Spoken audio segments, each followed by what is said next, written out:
Hi there. Welcome back to the Mindset Check podcast. I'm your host, Misha McKittrick.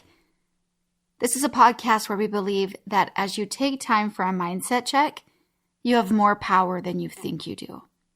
And we also believe that the messaging you receive throughout your life can help you become.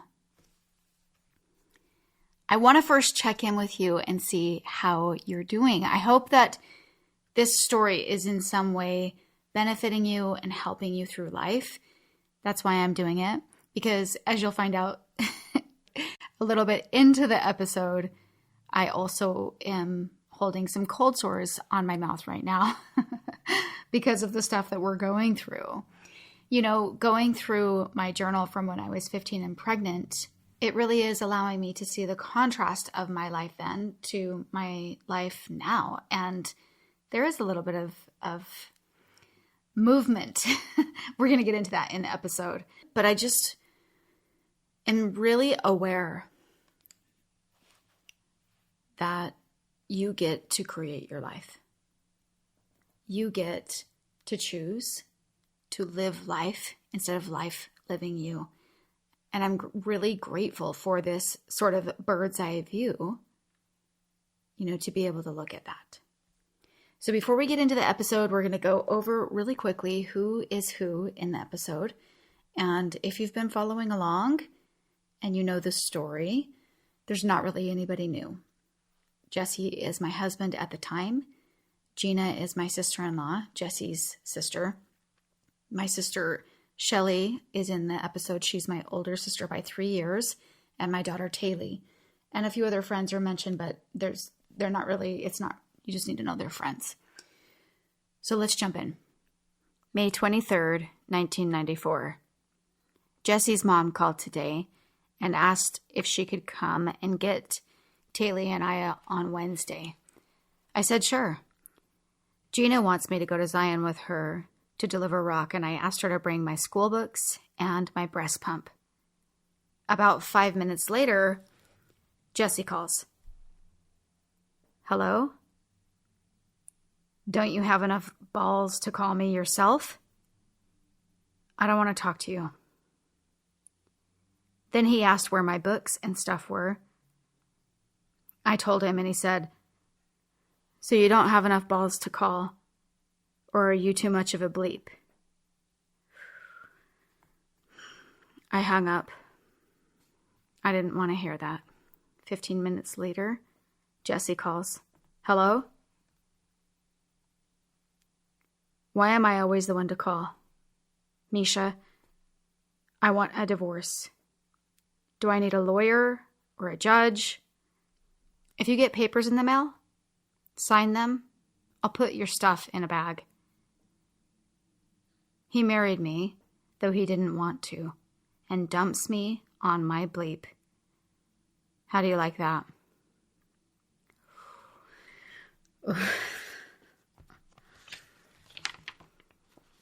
May 24th, 1994. Today was a pretty good day, except for the nasty letter I got from Jesse. Why does he always make it look like my fault? Anyway, me and Gina went selling spheres today around Zion. And then we went shopping in St. George. Kat bought me some gerbos. She owed me because she ruined mine. We had the best talk. Right now I feel so close to Gina, like I can tell her everything. And I do. And the weird thing is, we agree about everything. She's so mad. I mean, Jesse's even her brother, and we're like best friends. Some people, when you go somewhere, have to think about things to say. Not us. We talk constantly. And we both feel so comfortable telling each other everything. I love it. Taylor's wonderful. I can't stop kissing her. She's beautiful. I know she knows what I'm feeling, and it's so weird. I found a card in Zion that says, do you know why divorces are so expensive? 'Cause they're worth it. Isn't that awful? May 26, 1994. Yesterday, I went with Keisha and them and just drove around. And the Colt overheated. What? I was driving the Colt? What? Oh my gosh. I seriously. Okay. Whew. Okay. That means I was driving the older kind of rundown car while Jesse was driving a nicer car. Ouch. Oh, and I went to April's game, part of it, and she won. This morning, Shelly, Taylor, and I went to Milford for Taylor's shots and Wick. It was terrible. So sad. About 3 hours after we got home, Taylor cried for about 1 hour. I think it had to do something with the shots. When we were in Milford, we wrote all over Jesse's sidewalk and driveway with chalk. Tonight, he went to Carrie's bachelor party. Yes, he's still going out, and he has plans to go to Panaca this weekend, I guess. Tonight, he got on me because I talked to Gina, and she tells his mom, "That's not my fault." I never said that it wasn't my fault. It's just not all my fault, like he says. All right, there is a little bit going on there. Oh, and it's a lot for me. And I'm going to tell you about that. But let's first break down just some of the ins and outs, like what delivering rock means. Or when we were selling spheres. So Gina and I her husband had a marble mine. And so sometimes we would make the rounds and go deliver spheres for gift shops and rock shops, or we would deliver samples or things like that. So that's what we were doing when we were kind of out delivering rock and so forth. Another thing that I think that if you're listening in this day might feel confusing is if you didn't want to talk to him, then why did you pick up the phone? Well, back then we didn't have caller ID, right? This is like, it's one of those generational things, right? That we have to try to put ourselves in that era to understand. As far as close relationships, I just feel like so much expansion in my heart, for how close I felt to Gina. I said in the journal, I felt so close to her and we can talk about everything. And close relationships really do help us so much as we go through life. And it's so important to have people as confidants. And that's like an entirely different episode. And I would love to dive into that about ways that we show up in being friends. But I'm just really tuned in to that. And I think it's interesting because I also felt that close with my sister Shelly. We talked about everything and she was there. She was such a support to me. And sometimes I wonder if that was just like, I don't know if I wrote, because remember, I'm not reading ahead. And so I don't know if I write about Shelly, about her being there for me and about the way that we were able to conversate with each other. But sometimes I wonder in my mind if, she's my sister. And so I just think that that's what sisters do, which I think is a pretty fantastic thought also. But yeah, Shelly, April, also my sister, but she was just a little bit younger. There's a lot of things I would have been like not telling April just because she was still those younger years of high school. It just felt like she was a very innocent, like there was so much going on in this story. Another thing that I think is pretty fantastic is just zoning in for a second on Taylor and saying, I know she knows what I'm feeling. There was an extra measure of her being this spirit that was very in tune and mature. in this little baby body.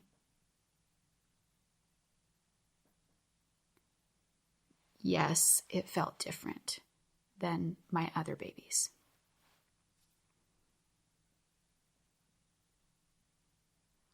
And I like looking back in my journal and seeing that I knew that. I knew that then. That I knew how in tune she was.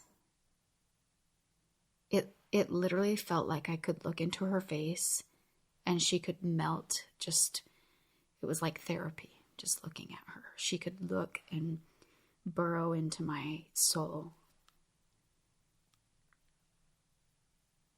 And I like seeing that evidence.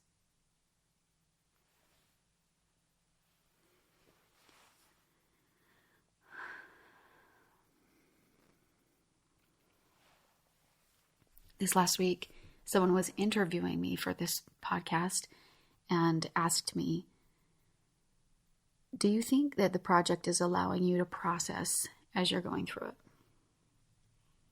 And I told her, you know what, I can't say no to that because I have no idea what I'm about to experience. I feel like I've made peace, and I feel like I've processed the things from my past. But if I'm being completely honest, sometimes as I'm reading back and I'm putting together puzzle pieces that I never saw before, because kind of when you watch a movie and it was like a lot to try to piece together, and then you watch it a second time and you see things differently because you know the ending. Now that I know the ending, I'm seeing red flags. And also, I'm older, but I think it has so much to do with the ending. And so it's really hard sometimes to see it when you're in it. And they're much more clear to me now. And so there's a little bit of a reckoning going on here that's like that part of me that just wants to scream to that younger girl, oh my gosh, wake up. Oh my gosh, why are you going over and drawing on his sidewalk with chalk and trying to be kind? Like, get out of there. But I know that there's also that part of me that just says, I had to go through this to learn what I learned.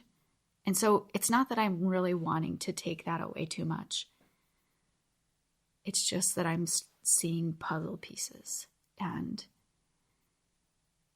most of all, it makes me so sad to look back and to remember how negative my life was back then.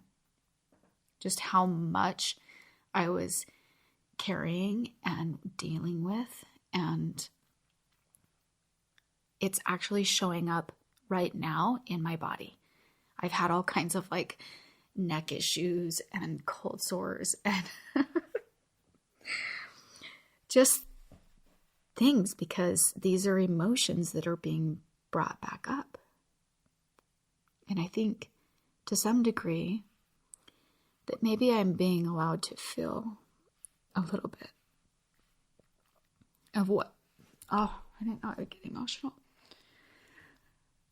But I think there's a little part of me that I can feel what you're feeling. Maybe what you're feeling as you go through the story. And maybe more importantly, as you go through the story and see your own stress, your own things.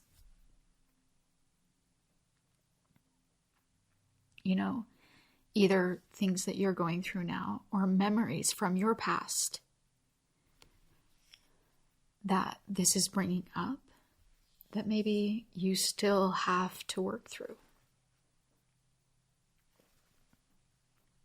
And so I want to talk to you a little bit about messages. I had a little message drop into my heart this week. It was when I was listening to a survivor of the prison camps of World War II. And she said there was a point when she realized that if she didn't forgive, that she would always be a prisoner. It's like she would always exist in that prison camp. And I love that in relation to what we all might be feeling as we look back on some of the hard that this 15-year-old girl was experiencing. And I love the power that it brings us, because we get to decide. We get to decide if we remain prisoners to our stories. And I'm telling you that life is so much better when you choose the other side. I know that sometimes it feels like it's an easy thing to say and a harder thing to do. But to that, I say stay with us on this journey. Because as we walk through it, it allows you to walk through what's happening in your own, making peace with your past or your current situations, the things that you're going through. And just as we see in this episode, do you see that when I was standing in that gift shop in Zion and I saw a card, just a greeting card, and it said, "Why are divorces so expensive?" Because they're worth it, right? And I remember,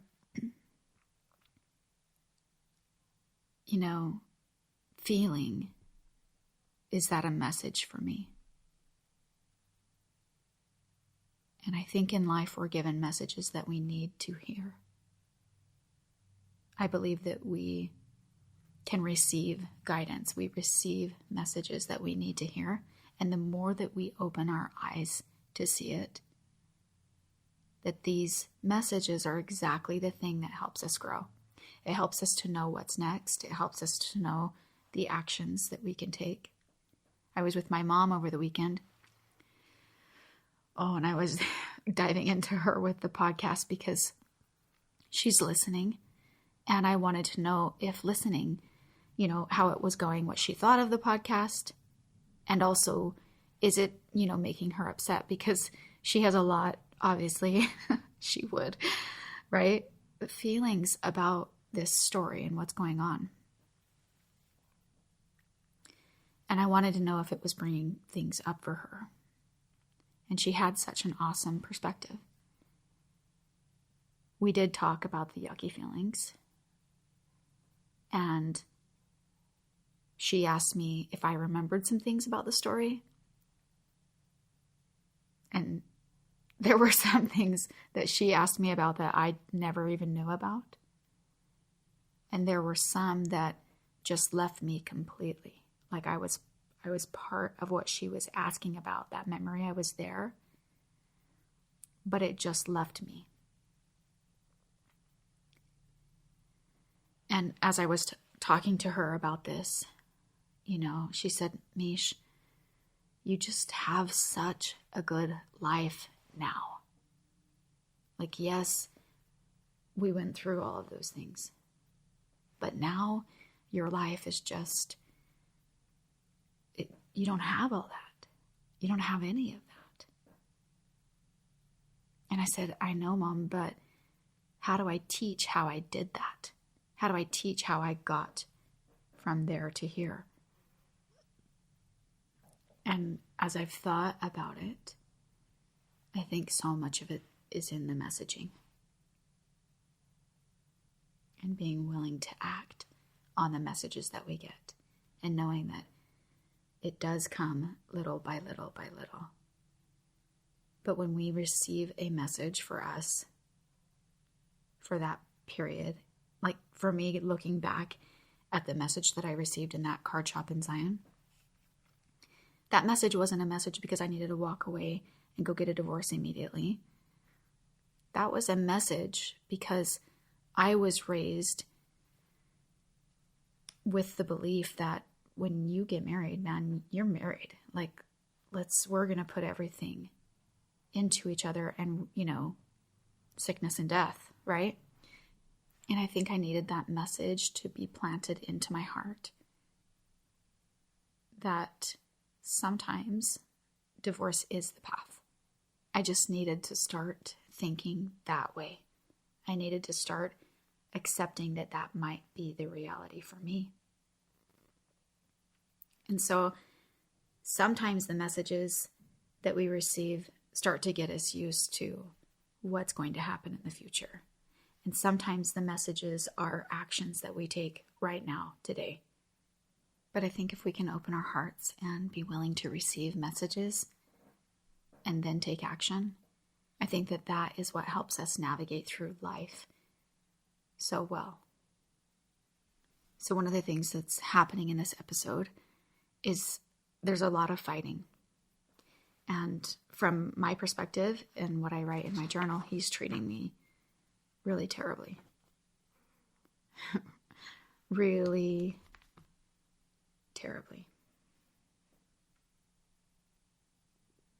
You know, why does he always make it look like my fault? That's something that I wrote. I think that's so intuitive for me as a 15-year-old to start seeing it that way. I think he had to do that. I think he needed a victim. He needed a place to shift blame to so that he could feel better about what he was doing. I like to think of it like alignment, you know? When our car is in alignment, like our tires, our car runs and functions well. When it's out of alignment or it's unbalanced, then our car kind of, you know, or, you know, it can pull to one side or the other. Same with our bodies, same with our spine. When we're out of alignment, we get pain. I think Jesse was out of alignment. There was a way that he believed he should be living, and his actions were not that. Those two things were not lined up. And being in alignment means to place things in a line, right, with something else, to arrange it so that it's parallel or straight with something else. That's being in alignment. Well, if you have a belief about the way that you should be living, things that you should be doing, and you're not doing those things, in fact, you're doing something that's completely contrary, you're going to be out of alignment and you are going to feel it.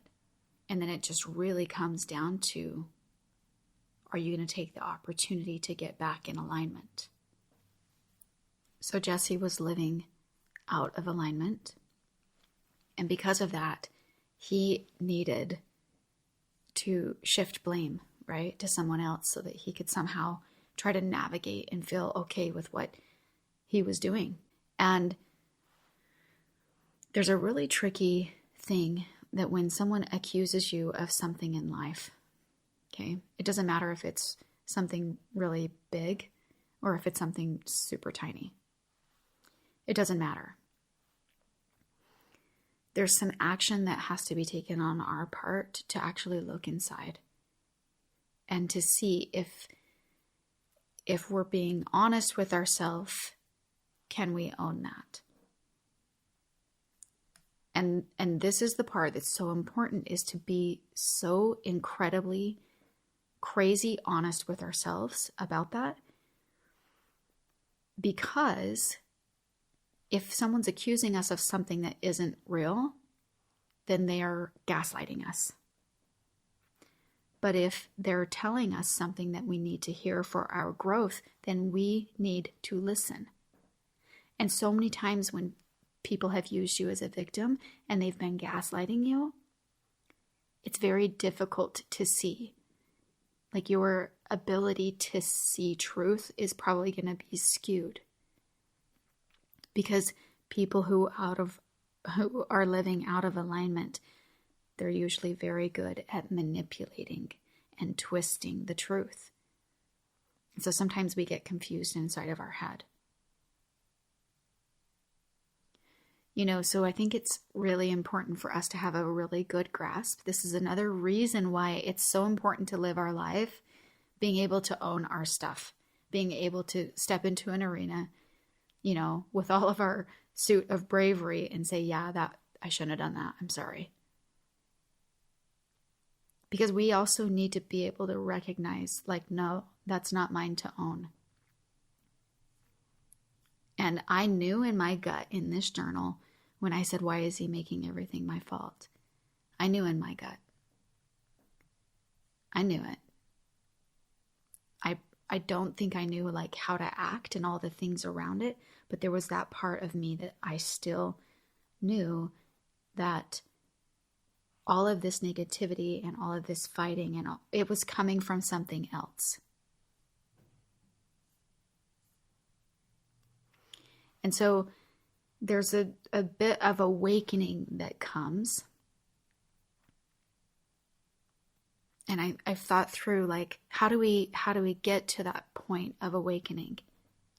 And I think, you have to go inside of yourself and pay attention to what you're feeling inside and honor yourself enough to listen to yourself. Listen for the messages. Ask yourself if something is off. If you're feeling confused, belittled, crazy, or manipulated, take time to analyze it and name how you feel, like write those things down. Close relationships are also good because sometimes as you're just talking about things that might have become normal to you, they are going to be the whistleblower.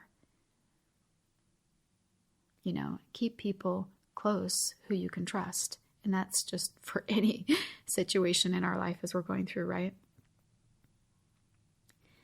Another thing that is really important is to create space in our mind for it to rest. So sometimes we're able to see the situation so much more clearly when we allow our brain to rest. So it doesn't really matter what your situation is.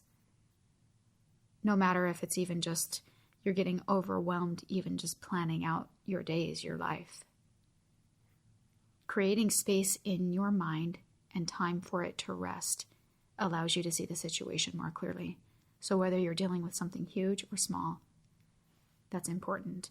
And in 2 more weeks, we're going to be covering and going over just a little bit about meditation and how that allows your brain to rest. And, that's not the only way to allow your brain to rest, but that is a way. And it's a way that I think is pretty important. But you do realize that even just stepping outside of your story, reading a book or serving someone else or just allowing any time in your brain to not be so consumed by, the fire. It'll help you come back to the situation and be able to know more clearly and to see it more clearly. It's kind of like, when you go away for a weekend and you come back to your house and you see it differently, like when you walk in, especially if the longer you've been away, the more, like when we went away for a long time last summer and we came home, we walked in and it was like, oh, it's so good to be home. And I didn't remember that my house was this, fill in the blank, this cozy or this white or this, you just become used to it, right? And so stepping away helps you to see it more clearly when you come back. And I think something that's really important, and I think we talk about it a lot, and so I'm just going to bring it up in a small way here, but shifting your perspective is vital. So instead of seeing yourself as a victim as the person that maybe somebody else is painting you in the corner to be or has been in the past in your life, see yourself as a smart person who's figuring it all out. See yourself as a person who's standing up for yourself. See yourself as a person who's worth it. Because once you shift your perspective and you start to see something that's smaller that you can believe, you can start to see yourself as more and more and more and more. And it's evidently true because you are figuring it out, You are signing up to figure out what is going on in your life. And guess what? This doesn't matter if it's a relationship, like an intimate relationship, like a marriage or something that you've worked through that was hard or something in the past. It could also be a relationship you're going through right now with a child. It could be, friends, family, loved ones, anything. Shifting your perspective will change everything. So small little shifts. Have you heard of the little analogy of two mice falling in the bucket of cream? And the first mouse quickly gave up and drowned, and the second mouse wouldn't quit. He struggled so hard that eventually he churned that cream into butter and crawled out. And I'm bringing that into this space because the more that you learn to listen to yourself, the more that you create space in your mind for it to rest so that you can see the situation more clearly, the more that you shift your perspective from being, instead of a victim, maybe somebody who's conquering it in some way. The more that you do that, the more that you're churning that cream. And you will be able to climb out. So something that I thought was really poignant that happened over the weekend as well is I was sitting with my mom. We were in a public place and we were talking, having this conversation about the podcast. And as we're talking about this privately, a woman walked up to us and asked if we recognized her. And it had been many years, but this woman used to be a neighbor of ours. And while she was living next to us, she went through a very difficult divorce. And we were reminiscing kind of on old times. And she started to talk about my dad. She started to talk about ways that he showed up for her when she was going through all of that. And I could tell that she couldn't even really go there for fear of really breaking down. And it was so special to me because it caused me to remember to have this memory. And I remember one day my dad kind of announcing to our family, hey, we're not going to church today. Put your clothes on to go out in the hills. We're going to go for a picnic. And I was so confused because it was Sunday and we always go to church on Sunday. And I was like, okay. And we even went and bought KFC, which we normally don't buy things on Sunday because we want people to be able to be home with their families and spend Sunday together with them. And I just was so confused. And I said to my dad, Dad, what is going on? It's Sunday. Why are we going on a picnic? And I remember my dad turning to me and saying, Mish, people are more important than church. People are more important than church. And he explained to me why going to church for her right now was hard. But she needed to be in a place where she could be surrounded with people who thought she was important and that loved her and that were willing to help her and walk the path with her. And I knew in my heart that the place that we needed to be that day, that I needed to even be, wasn't at church. I knew that she needed to know that she was more important. I think that's one of the most important parts in our own journey, is to understand that we are that. We are that same person. Sometimes we have to put our priorities in different places so that we can help ourselves walk on the path that we were meant to walk on, even if it looks not quite like the path that we were supposed to be on just for a minute. Sometimes we need that so that we can create this space, so that we can remind ourselves that we're important and we need to be showing up for ourselves. And so we go back to the woman in the message with the World War II example. And she realized that her captors, don't get to hold power over her anymore. We get to choose to take that power back. I think it's interesting when we're taught and advised to love our enemies. Isn't it interesting to think of this and to really break it down? Because I believe that we're not loving them or praying for them so that they can actually become better, or that life can actually be, a relief for them or something for them. I believe that we pray for our enemies and that we love our enemies for us, because it allows us to see them differently. I think that this wisdom and advice allows us to see our enemies from a different light. It allows us to see them as the person who acted the way that they did because they were taught something, or they were out of alignment somewhere for whatever reason. They are acting in a realm of what they've been given. And yes, it's on them if they're choosing not to grow and to develop and to hear the messages and to be a person who signs up to be actionable. But guess what? You also get to choose, your boundaries in life. You get to choose where you place yourself and if you want to be around that person. And that's all a choice you get inside. But loving them allows us to really see who and why they're functioning this way.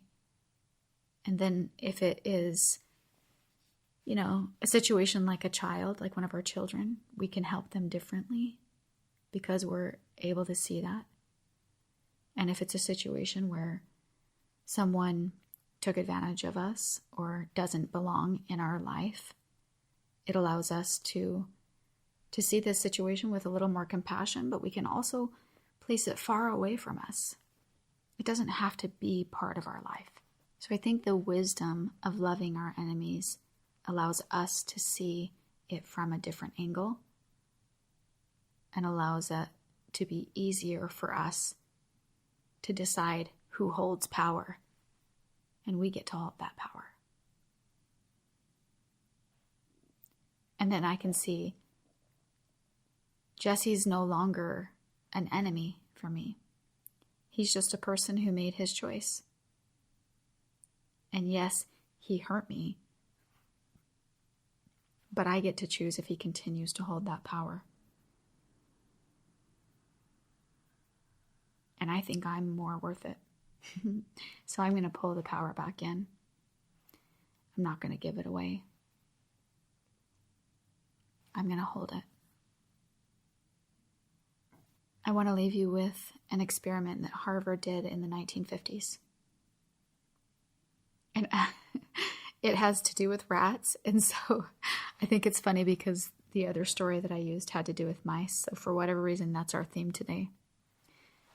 And what they did is they took these water buckets. They filled them halfway full, and they put them in with domesticated and wild rats. And they did 2 different kinds of experiments. The first experiment, they just allowed them to swim until they gave up and died within a few short minutes. And in the second experiment, they would pull a rat out just as it was about to give up and die due to exhaustion. And they would just let him rest for a few moments. And then they would put the rat back into the bucket of water, and the rats would continue to struggle and survive for up to 60 hours. Isn't that just unreal? It's like, it's unbelievable and so beautiful at the same time, right? Because they went from only being able to last for a couple of minutes, and then once they had a shift of perspective, once they got a glimpse of hope, they were able to last for up to 60 hours just because they believed. It's such a beautiful experiment about hope. I love the quote by Desmond Tutu that says, "Hope is seeing that there is light despite of all the darkness. Look for the light, and you will find hope. Look for hope, and you find that you do have more power than you think you do. All right, I hope you loved dropping in with me today. Just a reminder, we do have a Facebook group for this podcast. It's called Mindset Check. You can go find it there. If you have any thoughts, I would love to hear from you. You can send me an email to hello@myfriendmisha, that's MESHA.com, or you can DM me on Instagram, where you'll find me at myfriendmisha. Also, please remember to rate and review this podcast and share it with your friends or anybody that you think would find it helpful. And as always, thank you so much for letting me walk through a part of your journey with you today. I hope that you're starting to really see that as you take time for a mindset check, you have more power than you think you do. Until next time, my friend.